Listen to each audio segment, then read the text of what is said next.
আপনারা জানেন যে বিগত ১৬ বছরে একটি ফ্যাসিস্ট সরকারের কারণে বাংলাদেশের যে সরকারের সবচেয়ে গুরুত্বপূর্ণ যে অর্গানটি আমাদের বিচার বিভাগ, সেই বিচার বিভাগের উপর একটি অনাস্থা তৈরি হয়েছিল এবং এটা এতটাই চরম পর্যায়ে গিয়েছিল যে এটি একটি প্রহসনের জায়গায় চলে গিয়েছিল।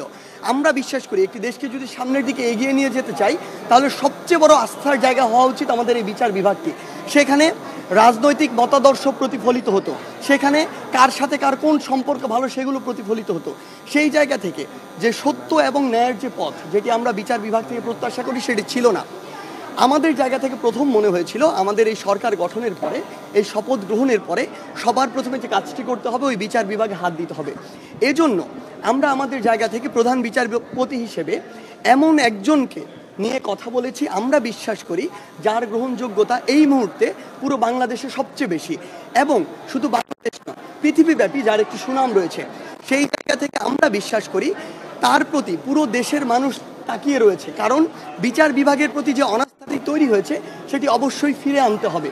সেই জায়গা থেকে আমরা বিশ্বাস করি তিনি পুরো বাংলাদেশের মানুষের এই আস্থার প্রতিদানটি দিবেন এবং পুরো বাংলাদেশে এই বিচার ব্যবস্থাটি আর কোনো রাজনৈতিক আদর্শের ভিত্তিতে নয়, আর কোনো দলাদলির ভিত্তিতে নয়, কিংবা আর কোনো মতাদর্শের ভিত্তিতে নয়, বরং যেটি সত্য, যেটি ন্যায়সঙ্গত এবং যেটি আইনগতভাবে ঠিক, সেটির ভিত্তিতে বাংলাদেশের বিচার ব্যবস্থা চলবে এবং পুরো বাংলাদেশের বিচার ব্যবস্থার উপরে বাংলাদেশের মানুষের আস্থা ফিরে আসবে। প্রধান বিচারপতি সহ আপিল বিভাগের যারা অন্যান্য বিচারপতি রয়েছেন তাদের আমরা পদত্যাগ চেয়েছিলাম। সেই জায়গা থেকে আমাদের দাবির প্রেক্ষিতে প্রধান বিচারপতি পদত্যাগ করেছিল, কারণ আমরা দেখেছি যে বিগত ফ্যাসিস্ট সরকারের যে প্রধান বিচারপতি ছিলেন, আপিল বিভাগের অন্যান্য বিচারপতি ছিলেন, তারা বিগত ফ্যাসিস্ট সরকারের এজেন্ডা বাস্তবায়ন করেছে। অর্থাৎ একটি জনমুখী বিচার ব্যবস্থার পরিবর্তে তারা একটি সরকারি দলের এজেন্ডা বাস্তবায়নের জন্য সবসময় কাজ করেছে, যার কারণে এই সাংবিধানিক প্রতিষ্ঠানটির উপরে মানুষের অনাস্থা সৃষ্টি হয়েছে।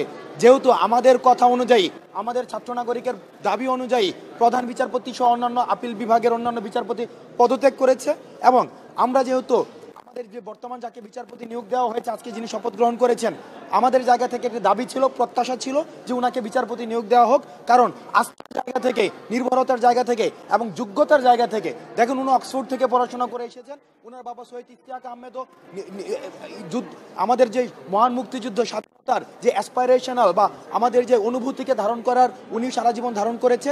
সেই জায়গা থেকে আমরা মনে করেছি যে বর্তমান এই প্রজন্মকে যারা বিশ্বাস করতে পারবে, এই প্রজন্মকে যারা রিড করতে পারবে, এই প্রজন্মের চাওয়াকে এবং বিচার ব্যবস্থাকে যারা জনমুখী করতে পারবে, তাদের মধ্যে বর্তমান যিনি আজকে শপথ নিয়েছেন তিনি তার মধ্যে অন্যতম। আমাদের কথা অনুযায়ী, আমাদের দাবি অনুযায়ী, যেহেতু তাকে আজকে শপথ পাঠ করানো হয়েছে, প্রধান বিচারপতি হিসেবে নিয়োগ দেওয়া হয়েছে, ছাত্র নাগরিকের পক্ষ থেকে আমরা এই অন্তর্বর্তীকালীন সরকারকে আমরা ধন্যবাদ জানাই এবং আমরা বিশ্বাস করতে চাই আমাদের এই যে ছাত্র নাগরিক যারা আমরা রয়েছে, রাষ্ট্র সংস্কারের কাজ এখন শুরু হয়েছে। রাষ্ট্র সংস্কার পূর্ণাঙ্গ না হওয়া পর্যন্ত আমরা এই অন্তর্বর্তীকালীন সরকারের সবসময় তাদের কাছেও আমরা একটা প্রেসার গ্রুপ হিসাবে আমরা কাজ করে যাব। গতকালকে আমরা যে 3 দফা দাবি করেছিলাম, একটা দফা আমাদের ইতিমধ্যে পূরণ হয়েছে, এই জন্য ধন্যবাদ। তার সাথে আরও 2টো দফা দাবি ছিল। সেটা হলো কি, আমরা বলেছিলাম পুলিশি ব্যবস্থাকে ঢেলে সাজাতে হবে, নিরস্ত্র করার পূর্বে তারপর পুলিশি ব্যবস্থাকে যত সম্ভব দ্রুত ঢেলে সাজিয়ে ল অ্যান্ড অর্ডার ইনফোর্স করতে হবে। এবং সেই সাথে আমরা বলতে চাই যে আমাদের যে আরেকটি দফা ছিল সেটি হলো গিয়ে মাইনরিটিস যারা ইস্যু আছে সেইটাকে যত দ্রুত সম্ভব সলভ করা। আমরা দেখতে পেয়েছি তাদের যে দাবিগুলো রয়েছে, সেই দাবিগুলোর মাঝে যে ন্যায্য দাবিগুলো যত দ্রুত সম্ভব পূরণ করা যায় সেই নিয়ে আমরা গভর্নমেন্টের কাছে আহ্বান জানাচ্ছি।